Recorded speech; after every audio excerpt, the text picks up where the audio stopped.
이삭은 우물쟁이에요. 그의 기업은 우물 파는 일이었어요. 모두 성공했어요. 파는 곳마다 물이 샘솟았잖아요. 그런데 그가 파서 물을 얻자마자 방해가 시작되는 겁니다. 여러분, 영적인 사람은 항상 방해를 예측을 하십시오. 방해가 있다고 놀라지 마십시오. 당연한 것이 옵니다. 하나님은 피할 길을 주십니다. 이삭은 어떠냐면 그때마다 그 회방꾼에게 우물을 내주고 떠나는 겁니다. 그리고 다른 곳에 가서 다시 파요. 웬 여유?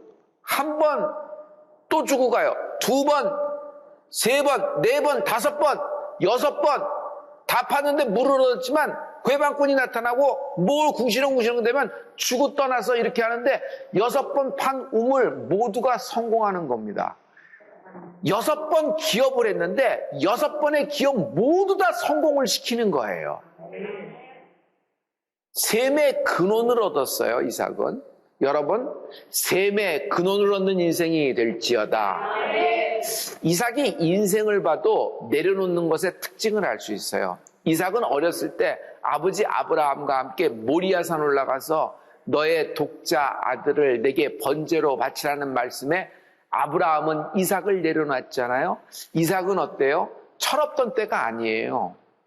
다 생각이 있고 어느 정도 성장을 했을 때예요. 그런데 그 말씀 앞에 그 아버지가 들었던 말씀, 이삭이 들었던 말씀 아니잖아요. 아버지가 들었던 말씀을 하나님 말씀으로 받고 어떻게 해요? 자기 인생을 모리아산 정상에서 장작더미에 내려놓았던 인생입니다. 성도 여러분, 내려놓을 때 여유가 생깁니다. 이삭은 우물을 파면 승승장구합니다. 성공해요. 몇 번째 우물까지 성공하냐면 6번째 우물까지 다 성공해요. 그런데 갑자기 이해할 수 없는 행동을 합니다. 6번째 우물을 다 성공했는데 한 번 더 팔라고 7번째 우물을 쳐서 나서는 거예요. 이 장면이 오늘 창세기 26장 22절부터 23절까지 있는 말씀이거든요. 여러분, 우리 다 같이 한번 하나님 말씀을 선포하십니다. 다 같이. 이삭이 거기서 옮겨 다른 우물을 팠더니 그들이 다투지 아니하였으므로 그 이름을 르호봇이라 하여 가로되 이제는 여호와께서 우리의 장소를 넓게 하셨으니 이 땅에서 우리가 번성하리로다 하였더라. 이삭이 거기서부터 브엘세바로 올라갔더니 6번째 우물까지 다 해서 이 땅에서 지경이 넓어지고 번성했다. 하나님이 복을 주셨구나. 그런데 갑자기 그 다음 절에서 이삭이 거기서부터 브엘세바로 올라가더니 장면이 확 바뀌는 거예요. 아니, 브엘세바? 거길 왜 올라가? 뭐가 있는데? 무엇이 있길래 브엘세바에서 이삭을 끌어당겼을까요? 브엘세바, 이건 좀 설명이 필요한데요. 이삭이 자라났던 곳입니다. 아버지 아브라함이 집을 지었던 곳이고 어머니 사라의 흔적이 있었던 곳이에요. 또 아버지와 어머니 아브라함의 우물이 있었던 곳이에요. 아브라함은 브엘세바에서 크게 창대해지는 것입니다. 이삭은 거기서 자라난 곳이에요. 이삭은요, 결이 다른 인생입니다. 성도 여러분, 예수 믿는 인생은 결이 다릅니다. 6번째 우물까지 성공했잖아요. 대성공한 인생입니다. 그런데 성공한 이삭이 성공의 땅을 떠나 브엘세바로 간다. 좀 과거의 흔적 생각해서 사진 한번 찍으려고 거기다 기념관이라도 세우려고 이젠 뭐 돈도 많고 여유도 있으니까 비석이라도 하나 생겨 아브라함의 기념관이라도 하나 지으려고 가는 것이 아니에요. 다 내려놓고 가는 거예요. 뭘 내려놔요? 여러분, 아무것도 없으면 내려놓기 쉬워요. 어차피 없는데. 그런데 이삭은 100배의 거부가 되었다 그래요. 이미 100배의 거부가 된 인생이 100배의 거부를 내려놓고 브엘세바로 가는 거예요. 결론입니다. 내려놓을 때 여유가 생기는 것입니다. 영적 천재에게는 천재성이라는 것이 있어요. 성경에 나오는 인물들 중에 하나님의 편에 선 사람들은 영적 천재예요. 이 장면에서, 브엘세바 장면에서 두 가지를 얘기할 수 있어요. 아주 강한 후기 하나 있는데, 첫째, 이삭은 이걸 아는 거예요. 내 축복은 하나님으로부터 왔다. 그러므로 영적 축복 없이는 물질 축복을 지킬 수도, 물질 축복이 많다고 해도 내겐 아무런 의미가 없다는 거예요. 두 번째, 나는 성공하려고 믿는 것이 아니다. 내 인생에서 하나님의 뜻이 이루어지는 축복이 있을지어다. 잘 살려고 예수 믿는 것이 아니에요. 팔자 고쳐보려고 예수 믿는 것이 아니에요. 내 인생에서 하나님이 나를 창조하신 하나님의 뜻이 나타나고 성취되는 은혜가 있을지어다. 이삭은요, 아버지가 아브라함이에요. 아브라함은 누구예요? 열국의 애비. 그 위대하고 장엄하고 하나님의 엄청난 축복을 받은 아브라함이에요. 이삭의 아들 중에 유명한 아들이 있어요. 야곱이에요. 야곱은 누구예요? 돌베개의 야곱. 야곱에게서 12지파가 나온 걸 여러분 알고 계시죠? 그러면 이삭은 어떤 존재냐면 아브라함과 야곱 사이에 끼였어요. 그래서 실은 성경에 보면 이삭의 분량이 많지가 않아요. 영적인 분량도 많지가 않아요. 그런데 오늘 여러분 우리가 이삭을 주목하는 이유는 아브라함과 야곱을 사이에 끼었지만 그것을 이어주는 가교 역할을 하는 사람이 이삭이에요. 이삭은 굉장히 중요한 사람이란 말이에요. 만약 이삭이 이삭되지 못했다면 그냥 100배의 겁으로만 끝났다면 아브라함과 야곱은 창대해졌으면 경력 단절이에요. 이력 단절이에요. 그간에 공백이 있는 거예요. 공백이 있는 거예요. 가문이 예수를 잘 믿어. 그런데 당신의 때에서 예수를 안 믿고 방황을 했어요. 평생 동안. 그리고 당신의 딸이 예수를 잘 믿는 거예요. 그렇지만 여러분 그 대에서 내려오는 흐름이 중간에 끊기는 거예요. 끊기는 거예요. 그래서 제가 그 공부하는 청년들에게도 항상 얘기하죠. 한 우물을 팔아. 왔다 갔다 이렇게 저렇게 하지 말고 한 우물을 팔아서 쭉 가보라. 반드시 어느 순간에 딱 넘으면 네가 그 고비를 넘게 되고 판이 열릴 것이다 라는 얘기를 하거든요. 근데 이 이삭이 굉장한 영적인 천재성을 갖고 있는 것이에요. 성도 여러분, 형통이라는 것은 100배 거부가 형통이 아니에요. 형통이라는 것은 사명완수가 형통이에요. 오늘 하나님의 뜻이 내게 이루어지는 축복이 있을지어다. 할렐루야. 이삭의 천재성은 미련합니다. 미련함. 세상에 한 삽 투자했는데 셈의 근원이 터져. 이걸 뒤로 하고 황무지 부엘세바로 떠나 아버지의 우물은요, 부엘세바에선 이미 메워져 있어요. 더 이상 우물이 아니에요. 다 메꿔버렸어요. 집은 쓰러진 지 오래예요. 인간이 살 수 있는 환경이 아니란 말이에요. 황무지 부엘세바예요. 여러분, 부엘세바의 뜻을 알아야 되는데, 부엘이라는 것은 우물이란 뜻이고, 세바라는 것은 일곱이란 뜻이에요. 그런데 그 7번째 우물을 찾아 그 이삭이 떠나는 겁니다. 성도 여러분, 이삭이 부엘세바로 올라가는 길은요, 넓은 길이에요? 좁은 길이에요? 좁은 길이에요. 미련하지 않아요? 좁은 길을 가라는 것이? 거기에 뭐가 있다고 가요? 아버지의 우물의 흔적이 있지, 메워져 있지. 아니요, 우물만 있는 것이 아니에요. 거기에는 아브라함이 하나님을 예배했던 제단, 번제단, 예배단이 있다. 창세기 26장 24절부터 25절의 말씀이에요. 이제 여러분 흥미진진한 대로 들어가거든요. 우리 다 같이. 그 밤에 여호와께서 그에게 나타나 가라사대 나는 내 아비 아브라함의 하나님이니 두려워 말라. 내 종 아브라함을 위하여 내가 너와 함께 있어 내게 복을 주어 내 자손으로 번성케 하리라 하신지라. 이삭이 그곳에 단을 쌓아 여호와의 이름을 부르고 거기 장막을 쳤더니 그 종들이 거기서도 우물을 팠더라. 이삭이 부엘세바로 갔죠. 근데 이삭은요, 굉장히 이상한 행동을 합니다. 우물 파러 갔잖아요. 그 우물부터 파야 돼요. 우물 파기 전에 사람들이 거처를 처할 장막부터 쳐야 돼요. 뭐 비는 피하고 봐야 될 거 아니에요. 그런데 그는 그거 먼저 하는 것이 아니에요. 그는요, 하나님의 단에서 아버지가 하나님께 예배했던 그 단을 깨끗이 한 다음에 거기서 하나님께 예배하고 하나님의 이름을 부르기를 시작하였더라. 여러분, 지금 우물 이야기인데 이삭은 우물 퍼스트가 아니에요. 우물 이야기하고 있잖아요. 근데 우물 퍼스트가 아니에요. 그는 하나님이 퍼스트예요. 성도 여러분, 여러분의 인생에서 여러분 기업이 퍼스트가 아니라 하나님이 퍼스트 되는 은혜가 있을지어다. 이것이 하나님의 나라와 뜻을 구하는 인생입니다. 이것이 결이 다른 것이에요. 다시 잘 살라고 하나님 믿는 것이 아니에요.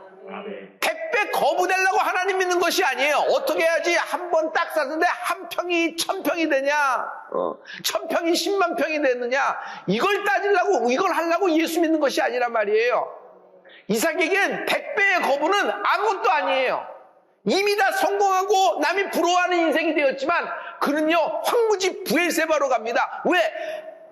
영적인 축복 없이는 내 인생은 아무것도 아니라는 걸 이삭은 알았던 것이에요. 이것이 여유다. 그러므로 내려놓을 때 여유가 생긴다. 우물 먼저 판 것 아니다. 예배를 먼저 드렸다. 자기 집 먼저 지은 것이 아니다. 예배부터 드렸다. 할렐루야. 그 결과 이삭은요, 어마어마한 일을 받습니다.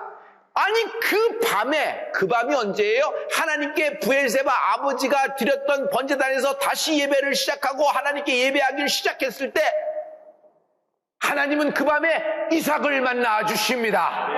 하나님은 그 밤에 이삭을 만나 주십니다. 할렐루야. 성도 여러분, 야곱도 결정적으로 하나님을 어디서 만나는 줄 아세요? 부엘세바에서 만나요. 부엘세바에서 만나요. 중요한 결정이 있을 때 과연 내가 애굽으로 내려가야 되느냐, 요셉이 불렀다고 했는데 내 아들 요셉이 맞는지 안 맞는지 모르잖아요. 그런데 과연 이 마차를 타고 과연 내려가야 되느냐, 애굽으로 가야 되느냐 말인데 너무 인생에서 중요한 결정을 앞두고 있었을 때 야곱이 어떤 결정을 해요? 부엘세바에 머뭅니다. 그 부엘세바에 머물 때 뭐예요? 아버지 이삭이 예배했던 데서 예배하는 거예요. 할아버지 아브라함이 예배했던 자리에서 예배하는 것이에요. 영적으로 다 그때 손을 잡은 거예요. 그래서 아브라함과 이삭과 야곱의 하나님이 세팅이 되는 거예요.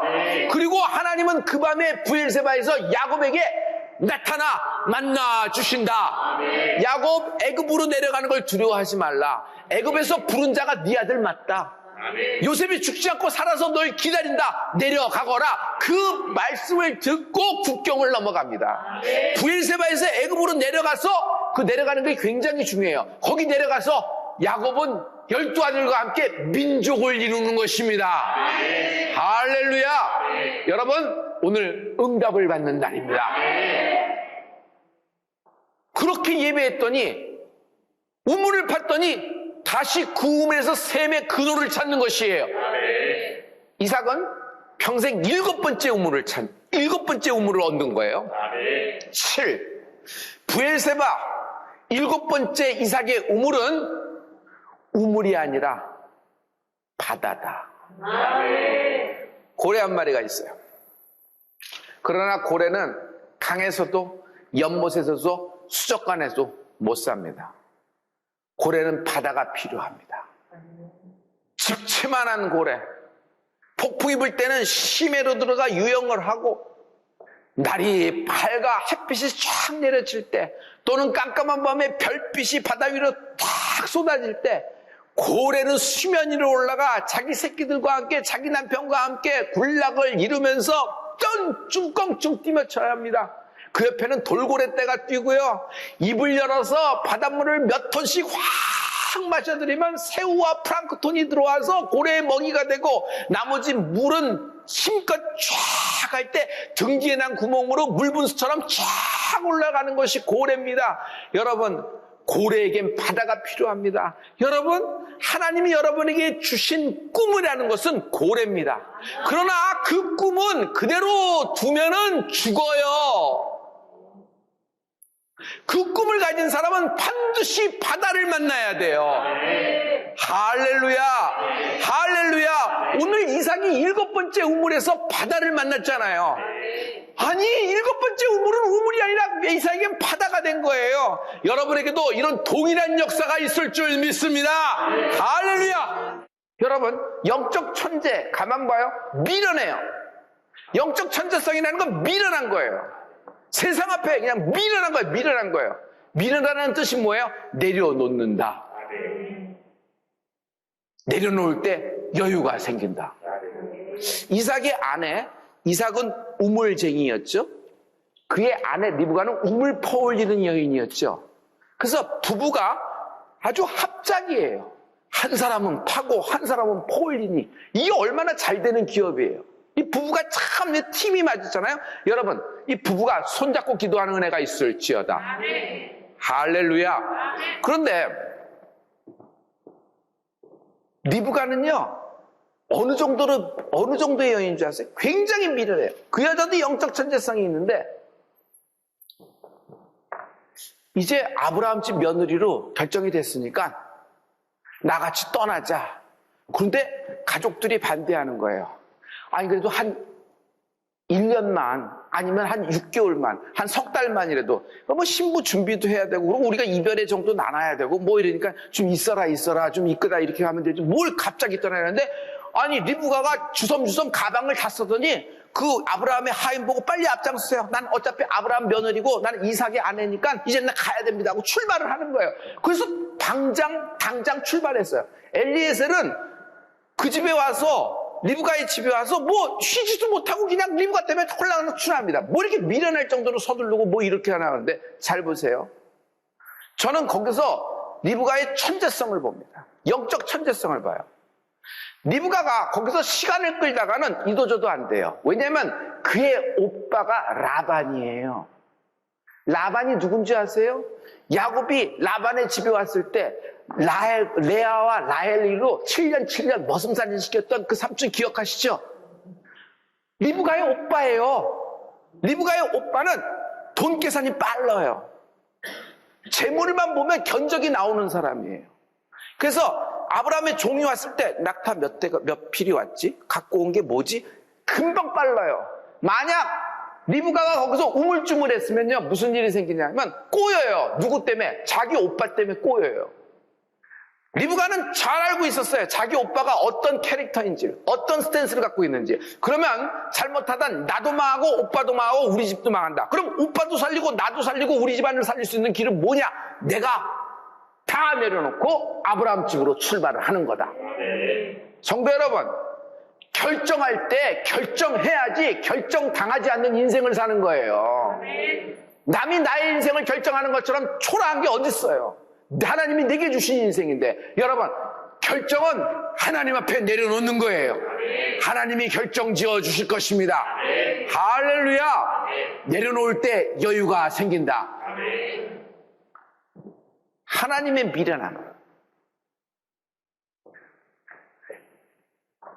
말구유는 하나님의 미련함이에요. 빌라도 법정은 하나님의 미련함이에요. 비아돌로사는 하나님의 미련함이에요. 베드로를 픽업하신 것 하나님의 미련함이에요. 그렇게 배반하고 그렇게 배신하요. 어떻게 사람을 봐도 이렇게 못 보시나? 채찍 맞은 거 하나님의 미련함이에요. 그런데 여러분 그 하나님의 미련함 때문에 우리가 구원을 받게 된 거예요. 할렐루야. 할렐루야. 십자가는 하나님의 미련함이에요. 그는 근본 하나님과 본체시나 자기를 비워 종의 형체로 나타나셨으니 여러분 하나님과 본체 성부 성자 성령 예수님이세요. 그 예수님이 자기를 비워 종의 형체로 나타나셨으니 여기서 비워가 뭐예요? 비웠다. 무엇을 비운 거예요? 하늘 보좌를 비워버린 거예요. 하늘 영광을 비워버린 거예요. 자신이 갖고 있는 권세가 있는데 그것을 비워버린 거예요. 내려놓은 거란 말이에요. 겟세마네에서 로마 병정이 짝짝을 했을 때 베드로가 설치고 다닐 때 주님이 이런 말씀하십니다. 베드로 가만히 있어.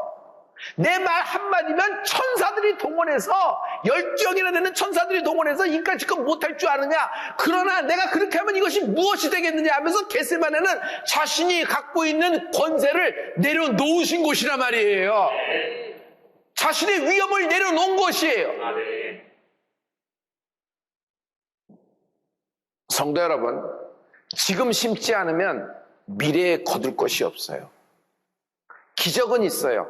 그러나 기적은 멍 때리는 사람에게 오는 것이 아니라 준비된 자에게 임해요. 우리가 무슨 준비를 해야 될까요? 하나님 앞에 내려놓을 때 여유가 생긴다. 해봐요. 여유가 생긴다. 여유가 생긴다. 여유가 생긴다. 여유가 어디서부터 온 말일까요? 여유가 도대체 어디서부터 온 말일까요? 하나님은 천지와 만물을 창조하시고 일곱째 날 안식하셨어요. 몇째 날? 일곱째 날 안식하셨어요. 아무 때나 안식하신 것이 아니야. 하나님은 일곱째 날 안식하셨습니다. 창세기 2장 2절과 3절의 말씀인데요. 여러분 우리 다 같이 하나님 말씀을 우리 선포해 볼까요? 다 같이. 하나님의 지으시던 일이 일곱째 날이 이를 때에 마치니 그 지으시던 일이 다함으로 일곱째 날에 안식하시니라. 하나님이 일곱째 날을 복주사 거룩하게 하셨으니 이는 하나님이 그 창조하시며 만드시던 모든 일을 마치시고 이 날에 안식하셨음이더라. 하나님은 피곤하시나? 아니에요. 하나님은 졸지도 주무시지도 않는다 그랬잖아요. 근데 하나님이 천지와 만물을 창조하다 지치셨나? 아니에요. 근데 왜 안식을 하시나? 하나님의 여유다. 하나님의 여유다. 하나님은 여유로운 분이세요. 이 하나님의 안식, 하나님이 안식을 하셨다면 하나님의 안식에는 비밀이 있는 거예요. 그 하나님의 여유가 우리에겐 축복이 된 겁니다. 사람들은 뭐라고 얘기하냐면 공휴일이라고 얘기해요. 공휴일. 공일이다. 공일은 뭐예요? empty, 비웠다. 그래서 주일은 공휴일, 공일이라 생각해서 자기 마음대로 보냅니다. 근데 우리는 그날이 일곱 번째 날이 뭐가 돼요? 주일이 된 것이에요. 우리는 사람들이 볼 때는 거기는 아무것도 없는 날, 비어있는 날, 일 안 해도 되는 날, 쉬는 날이지만 우리는 그날은 무슨 날이 되냐면 하나님이 안식하신 날. 안식일을 들여다보니 하나님의 안식이 있네. 하나님은 일곱째 날을 복을 주신 것이에요. 일곱째 날에 복을 주신 것이에요. 남들보다 하루 더 달리자. 지치면 안 된다. 쓰러지면 안 된다. 여기서 약해지면 완전히 개망신이다. 더 아님처럼 하고 더 갖추고 더 힘을 내라. 더 힘을 내라. 그래도 쉬지 말고 걸어가라. 이렇게 얘기해요. 그런데 여러분, 우리는 결이 다른 사람입니다. 하나님은 우리에게 더 달리라 그러는 것이 아니라 쉬라 그러시는 거예요. 안식을 주시는 거예요. 수고하고 무거운 짐진 자들아 다 내게로 오라. 내가 너희를 쉬게 하리라. 우리는 6일의 번영을 위해 하루를 예배하는 것이 아니에요.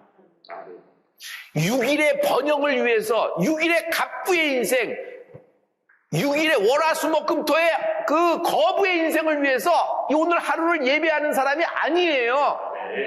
예배할 하루를 위해 나머지 6일을 사는 거예요. 일곱 번째 우물의 비밀이 이 말씀이에요. 일곱 번째 우물이라는 것은 여섯 번째 우물하고 일곱 번째 우물은 완전히 다르다. 이건 영적인 사건이란 말이에요. 그러므로 여러분, 오늘 하나님이 여러분에게 축복을 주시는 날입니다. 할렐루야! 할렐루야! 성도 여러분, 내려놓을 수 있어야 돼요. 성도 여러분, 상처를 내려놓으세요. 자기의 과거를 내려놓으세요. 여러분, 집착을 내려놓으세요. 재물에 대한 집착, 성공 집착. 여기서 내가 망하면 개망신이다. 여기서 성공해서 삐끗거리면 내려가면 내가 과연 뭐라고 할까? 미움을 내려놓으세요.